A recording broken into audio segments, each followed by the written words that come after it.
રાધે રાધે, હર હર મહાદેવ.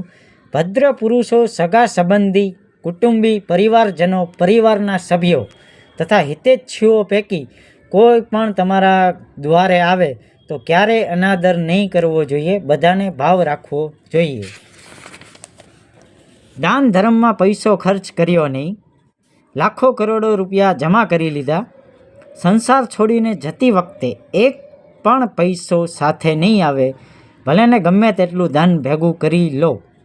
જે ધન પરમાત્મા નિમિત્તે ખર્ચ થતું નથી, ક્યારેય ધર્મ કર્મમાં નથી વપરાતું, તેના ધનને ડાકુ લૂંટારા છાતી પર લાત મારીને એટલે કે ડરાવી ધમકાવીને ઝૂંટવીને લઈ જાય છે. જે પોતાના જીવનમાં પરમાત્માથી ડરીને સત્યના આધારે બધા કર્મ કરવા જોઈએ, જે ધન પોતાના ભાગ્યમાં લખેલું છે તેટલામાં જ સંતોષ કરવો જોઈએ.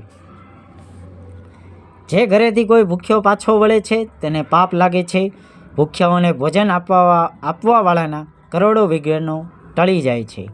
અગર તમારા ઘરે કોઈ સંત ભક્ત આવી જાય તો પહેલાં તેને ભોજન કરાવવું જોઈએ, બાદમાં પોતે ભોજન ખાવું જોઈએ. આ પ્રમાણે પોતાના માથે નિત્ય આવનાર પાપના કષ્ટ ટાળવું જોઈએ.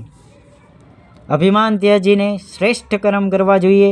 સંત ભક્તને આવતા જોઈને માથું નમાવીને પ્રણામ તથા સન્માન કરવું જોઈએ. અહિંસા પરમ ધર્મ છે એવા અહિંસા પ્રવચન સાંભળવા જોઈએ. હંમેશા ન્યાયમુક્ત કર્મ કરવા જોઈએ. ક્યારેય પણ અન્યાય ન કરવો જોઈએ. જે અન્યાય કરે છે તે યમરાજના લોકમાં નરકમાં જાય છે. ભક્તના પાપ કેટલાક ધાર્મિક ક્રિયાઓથી સમાપ્ત થાય છે, કેટલાક પાપ સત્સંગ સાંભળવાથી, કેટલાક જ્ઞાન યજ્ઞથી, કેટલાક નામ જાપથી, કેટલાક સંતના દર્શન કરવાથી અથવા કેટલાક દાનના પ્રભાવથી સમાપ્ત થઈ જાય છે.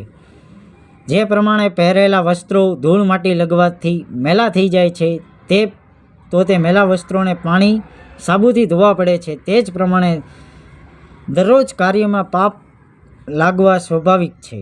આ જ પ્રમાણે વસ્ત્રની જેમ સત્સંગ, વચન, નામ સ્મરણ, દાન અને સંત દર્શન રૂપી સાબુ પાણીથી આત્માને ધોવાથી આત્મા નિર્મળ રહે છે.